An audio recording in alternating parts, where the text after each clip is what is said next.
to this week's edition of the GSM's Pride Spotlight. I actually have somebody, a returning guest, and there's a specific reason for it because she actually got the promotion that she was looking for. So I really want to touch on that. Before I touch on that, though, I have two things that are requested that I ask you. Oh, Brian Knowles. No, Brian Knowles was not one of them. First one is I have to wish you a happy belated birthday from everybody in the store. So that's live on there. So happy belated birthday from all of us. And then the second one is you have to do a turkey call live on camera. No. I've been told you have to. No. Why? I've never done it and I don't know how to, and I don't intend on doing that. And let me guess, you talked to Eric and Rick. Rick literally just texted me and said, make sure you get Jaclyn to do a turkey call live on camera. And it's not even my birthday on top of it. They are funny guys down there, aren't they? Yeah. So anyway, the reason we did all this is just because of requests from your fellow employees down there. They're going to get it when I go back down there. At least you know that they like it and they like having fun with you. I guess that's a good thing, right? Could be worse.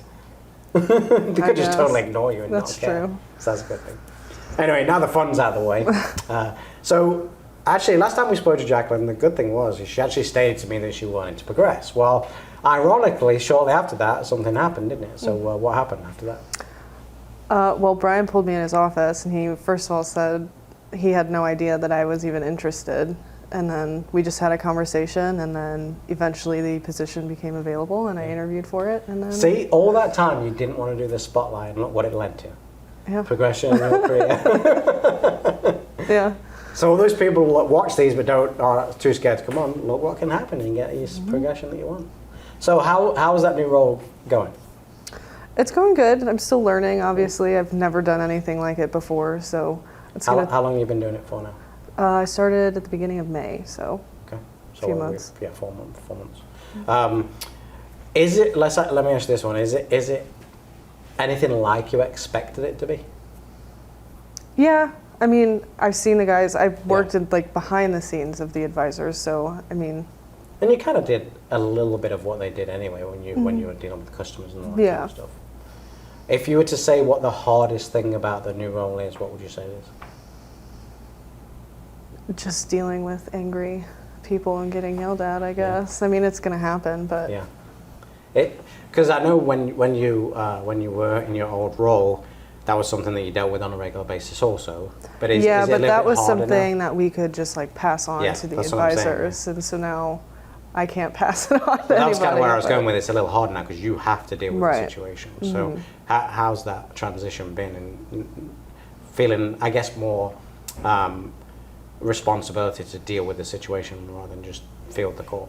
I mean, it's hard, and like I said, I'm still learning, and I'm still trying to grasp different solutions and different ways to approach people, but I'm just so everyone knows at home, you know, obviously a lot of people get frustrated with what we're doing and all that kind of stuff, but just tell them really what the real problem is right now, with why we're backed up. Short-staffed. I mean, it's so hard to find technicians, and so we only have a certain amount of journeymen, and people also don't understand that a lube tech is different than a journeyman technician, so getting the big work in. 12 or 13 technicians doesn't mean we have all of them that can do specific jobs. And then on top of that, the amount of back-ordered parts we have is insane. Well, that's something I wanted to touch on. Back-order parts right now is ridiculous. Yeah. It really is. And just so you know, it's way out of our hands. It's not something we can deal with. No. We can do it. I think we have probably 7 people in our rentals with back-ordered parts with no ETA on them. So. Yeah. Well, we had to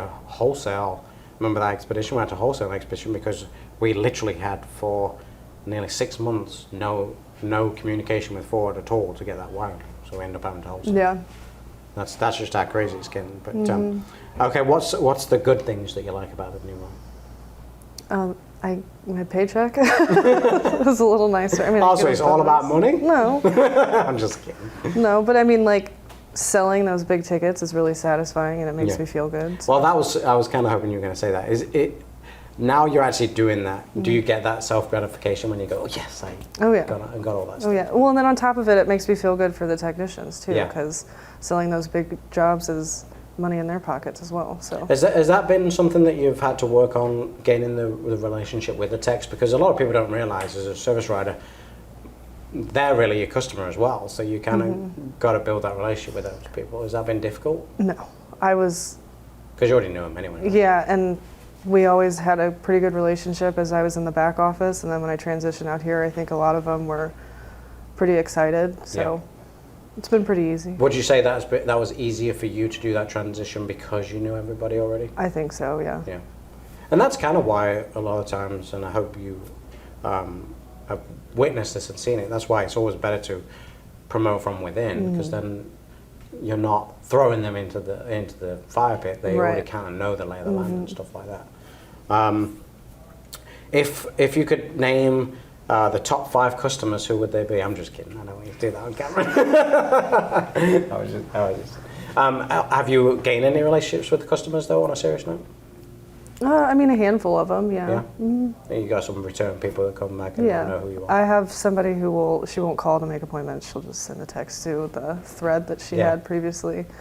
And then she did that the other day. She's like, do I have to call her? Can I just text you? And I was like, oh, I guess I can make you an appointment. I don't care. It's no problem. Yeah. Has your relationship changed with Brian at all since you moved up in there?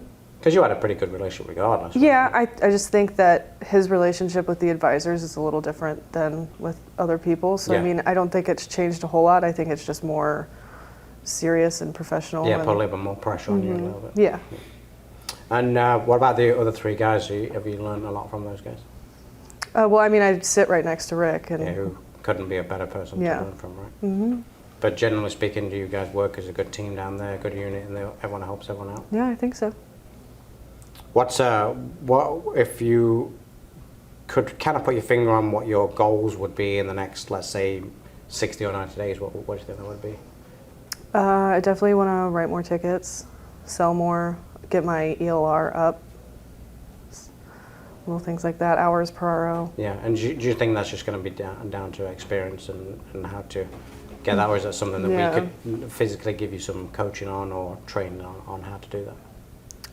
Rick's given me a few tips on hours per RO and different things like that, so I'm just trying to figure out how to... Have you done any of the Chris Collins courses?